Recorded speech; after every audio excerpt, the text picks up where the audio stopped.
It's Wednesday, April 23. In the headlines, AI tutor now available to CXC students.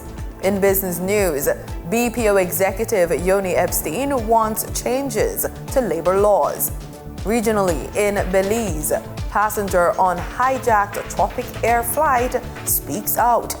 And United Nations take action amid spike in armed violence in Haiti.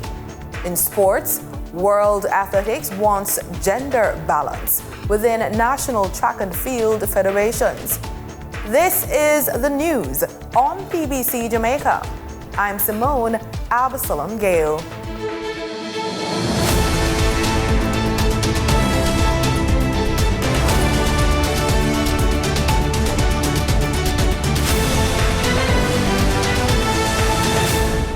Students preparing for the CXC examinations now have access to additional academic support through the EduHub Smart Study app.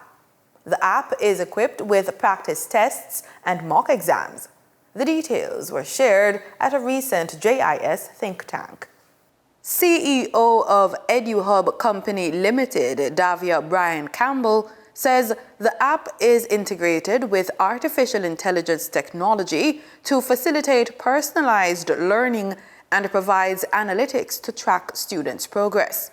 She says it's available on Google Play Store and iOS, and over 1,000 downloads have been recorded. The feedback from the students have been good in terms of what it is that it does for them in preparing them for the exam currently. Because CXC is actually it has started and it will ramp up in May, and so our students are in preparation mode now, so it's a good time for them to have access to it. Mrs. Brian Campbell also notes the inclusivity of the app with its text-to-speech feature. Our text-to-speech feature allows for students who are unable to type or to read very well to be able to go ahead and use the voice note and text whatever their response is, whatever the question is that they have. You can always use the voice recording and have it record their voices and search for the questions. And for those who, you can also read the questions to them as well. So we ensure that, whatever it is that we're doing as best as we can for it to be adaptable and accessible to our students, we try to do that. She says it's available to all high school students. All of the subjects are there, as well as all the topics for the students who are doing CXC. So every subject that the students do, both in CAPE and in CSEC, are in the app, and it is also available. And even if they are in different, say for example, in grade 7 and you want to do CXC, the app allows you to be able to access regardless of your grade level. So grade 7 to 13, the students are able to access the application across the Caribbean. The EduHub Company CEO says she intends to meet with the Education Ministry to see how they can provide further service. The National School Garden Program is set for significant expansion with a $20 million injection from the Ministry of Agriculture, Fisheries and Mining. Minister of Agriculture Floyd Green made the announcement during his address at the Jamaica 4-H Club's National Achievement Expo at the Denby 4-H Center in Clarendon recently. Minister Green says the expansion aims to promote agricultural education, food security, and provide hands-on learning experiences for students.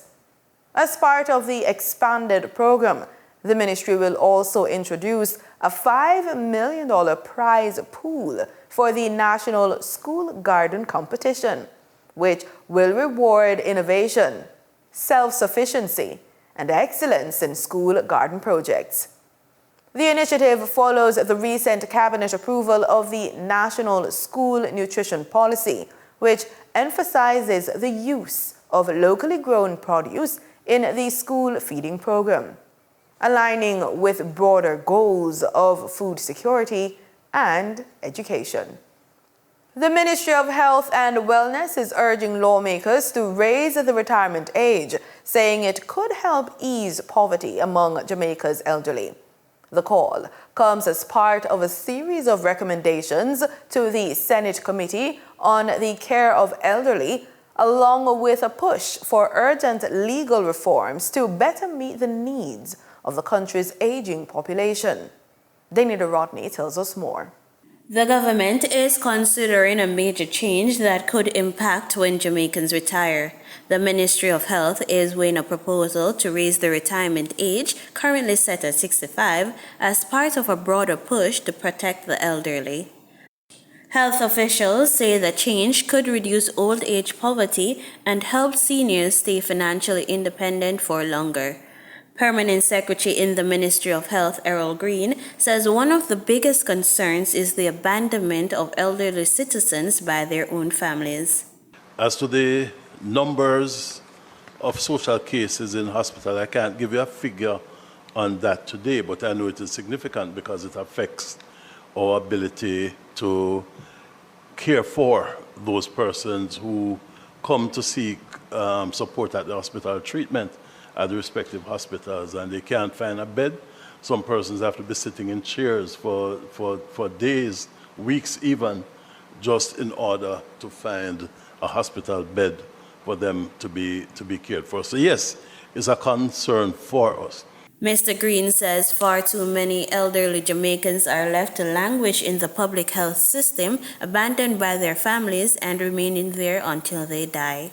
We have many instances, even at KPH that I know of, I used to be CEO there, where persons are taken to their homes in taxis, and by the next day, 2 days after that, they're back in the hospital because the relatives just do not want them.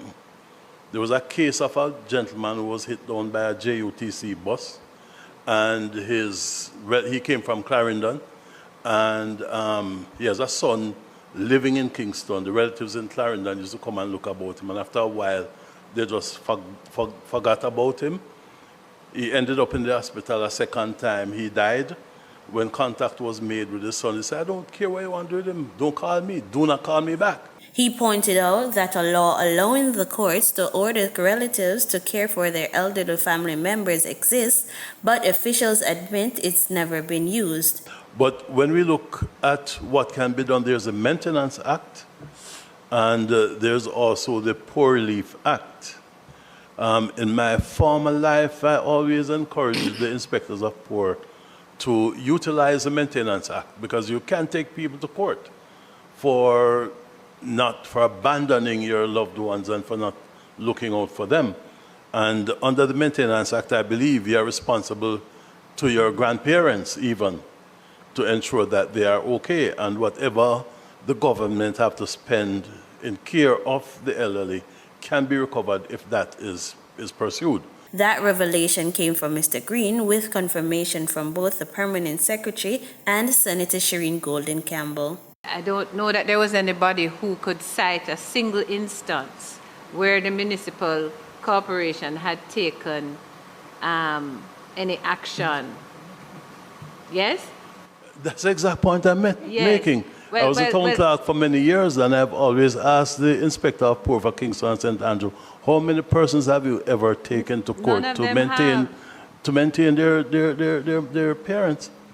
But that for us, PS, is precisely what we're concerned about, because if you've had this law in place but it has never been used, it's a sign that it's not workable. In another move to better safeguard older Jamaicans, lawmakers are considering a new Elderly Care and Protection Act. Right now, protections for the elderly are spread across 3 different laws, but that could soon be streamlined under a single unified law. Reporting for the news on PBCJ, I am Danita Rodney. Time now for the Business Report with Denise Williams.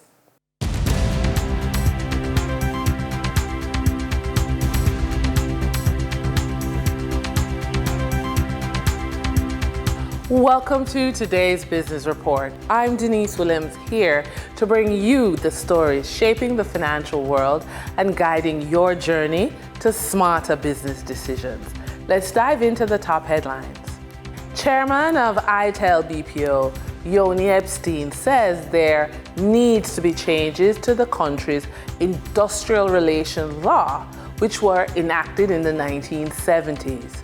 2 of the most far-reaching pieces of labor legislation in the 1970s were the Labor Relations and Industrial Dispute Act of 1975 and the Employment Termination and Redundancy Payment Act passed in 1974. One of the features of the Labor Relations Act is that it gave legal recognition to the right of workers to trade union representation and established the Industrial Disputes Tribunal to hear their grievances and make relevant rulings. Epstein told RJR News that a revision of the relevant legislation would help drive more investments, productivity, and foreign exchange earnings in the knowledge process outsourcing sector, asserting that Jamaican workers were more competitive than their international counterparts. That said, there have been various complaints about labor relations practices in the BPO sector with working conditions, the nature of contracts, and lack of union representation among the main complaints of workers. In corporate updates, tourism, entertainment, and food provider Margaritaville Limited unaudited financials for the 9 months ended February 28, 2025, reports an 89% increase in the 9 months net profit. Next, Innovative Energy Group Limited, which formerly traded as Siboney, unaudited financials for the 9 months ended February 28, 2025, reports 9 months net profit of $112.03 million. Kevin Powell, principal of the Jamaica Stock Exchange eCampus, shares his thoughts on how current trends become currency in your career as the artificial intelligence changes bear down on the labor market. We learn more in this interview. Principal Powell, yes. You know, in news, we're always looking at challenges such as job loss, you know, reduction in workforce. We look at challenges such as minimum wage salaries and the whole idea of earning a living wage. Yes. This is currency. Yep. Yes? Okay. Why do you resonate as a school principal with the concept of what is current is currency? Tell me why. So this is an important concept there, Denise. What is current is currency, because it speaks to why are you in this environment of looking at, as we say, current issues that are going to be impacting your business model, impacting your own personal and professional lifestyle, is because there is a sense in which you need to make yourself current, you need to make yourself relevant. Sounds like more training. How do you make yourself more current and relevant? Training. Looking at what are those skills, what are those knowledge areas that are trendy, that are current, that you need to capitalize on now because they present themselves as opportunity for you to exploit tomorrow. Yeah, things like artificial intelligence, things like, where language models are going, agile project management, staying from where you are remotely to do something that can be done in less than a day or two, becoming more automated and digitizing your skill sets is an important part of why we need to become and remain current. And training is what's going to do that.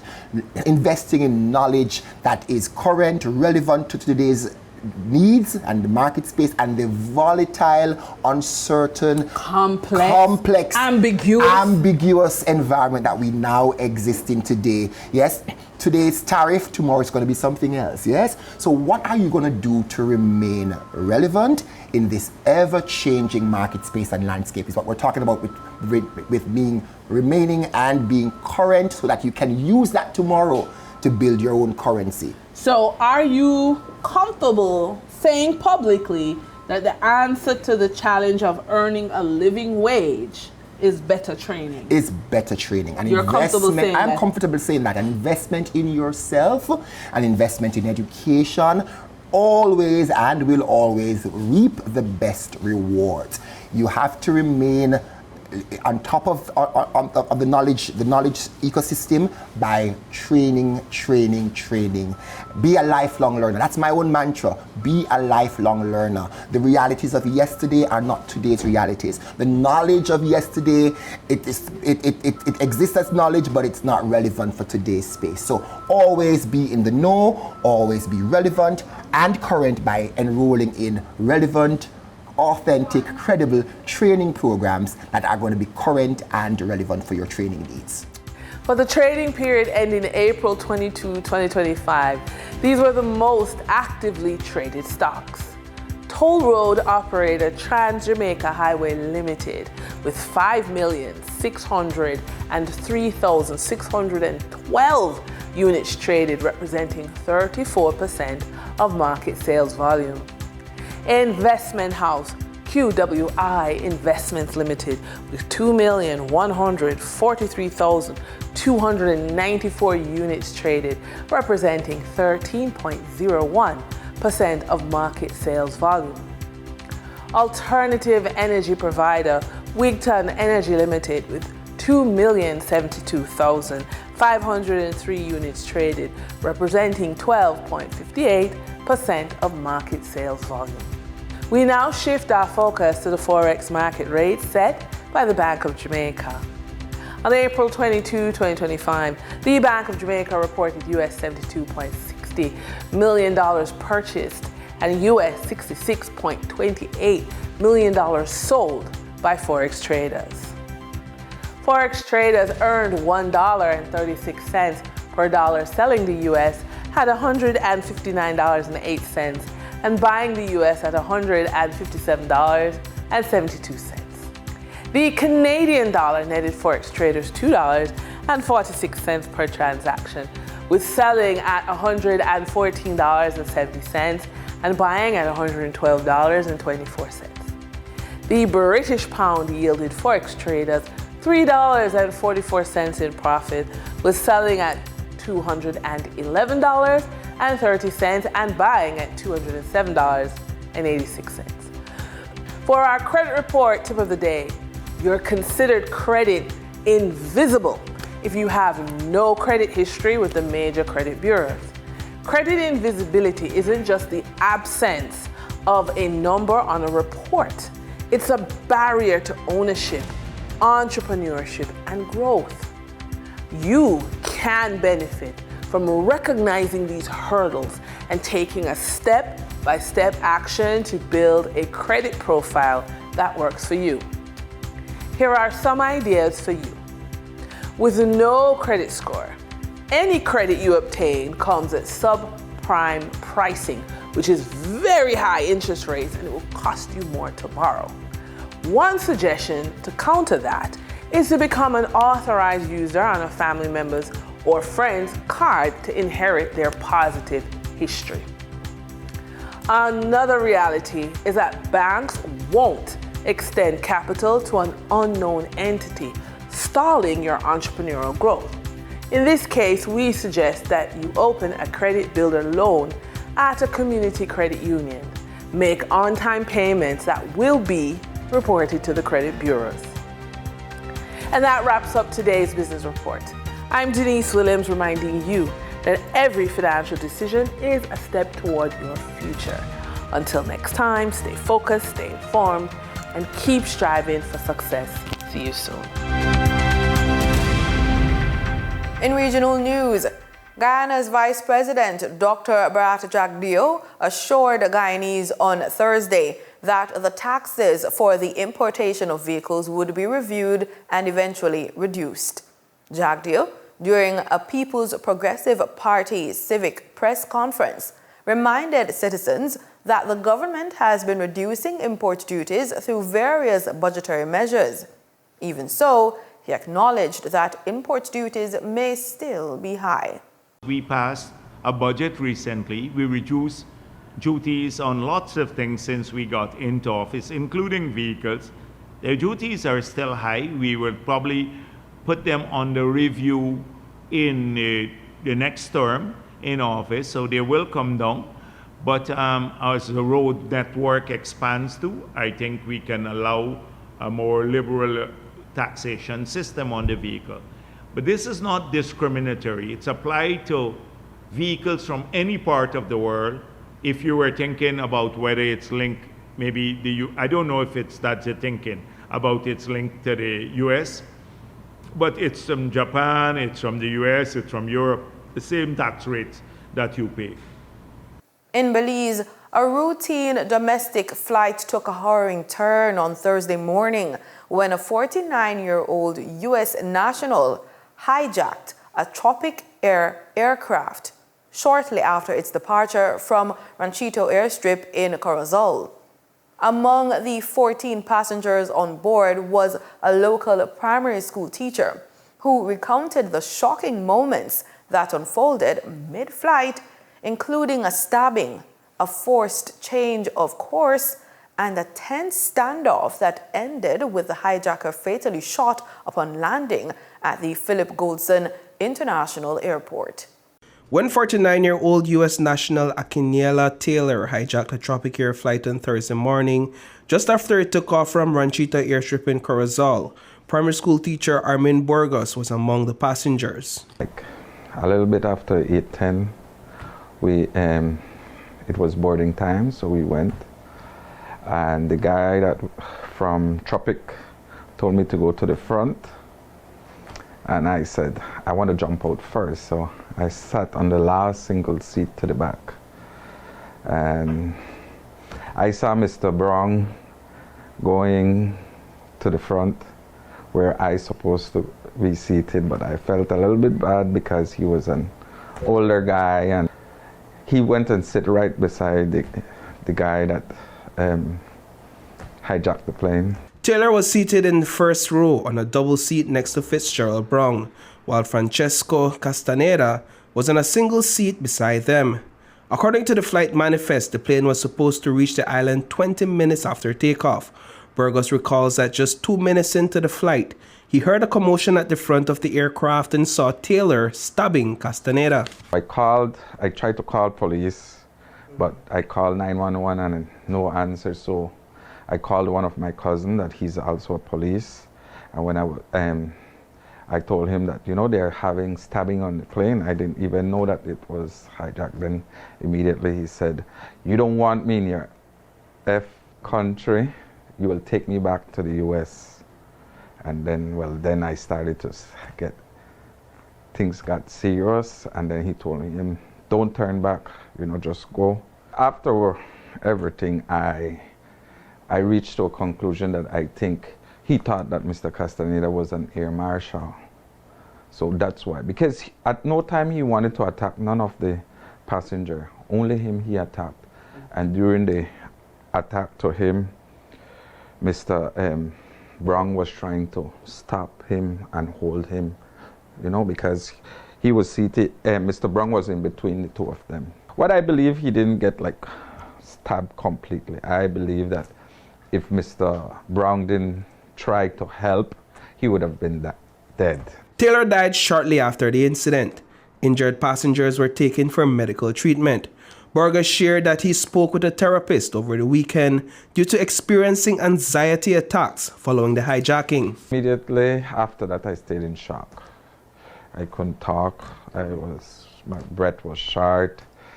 All what I could recall, I asked for my belt, and the police brought my belt. Headaches. I thought that I could have get through it by myself, but I seek help. They have a counselor that offered herself to offer her service, and I didn't think I needed it.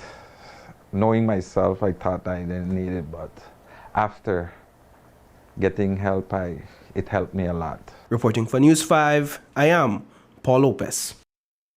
A United Nations Office for the Coordination of Humanitarian Affairs delegation is in Haiti this week in response to a recent spike in armed violence that has forced thousands to flee their homes. According to Stephanie Dujarric, spokesperson for UN Secretary General Antonio Guterres, the delegation is set to visit the towns of Hinj and Bokankar to improve coordination among aid partners to help set priorities for relief efforts in the Center Department. The JARIC described the situation in Haiti as, quote, another dire emergency, end quote, citing reports from humanitarian teams on the ground that the violence, which erupted in the first half of the month, has displaced over 51,000 people in the communes of Belize and Sodo. The International Organization for Migration reported that while 95% of the displaced people have remained within the Center Department, more than 12,500 are now living in 95 newly established informal settlements. In sports, we speed off with athletics. World Athletics has announced that by 2029, national track and field federations must ensure that at least 40% of their executive boards are female. President of World Athletics, Sebastian Coe, acknowledged the ongoing challenges in increasing female participation as coaches, referees, and administrators within the sport. However, he emphasized the organization's commitment to fostering equality and opportunity to drive lasting change across the global athletics community. The governing body unveiled additional details of its 3-year gender leadership strategy on Tuesday, following the achievement of gender parity on its ruling council in 2023. Coe is quoted saying, "I'm incredibly proud of the progress we've made to date to increase female representation in athletics, highlighted by our 50-50 gender balanced council," end quote. And that's it for the news on PBCJ. You can follow us on our social media platforms at PBCJamaica. Thanks for watching.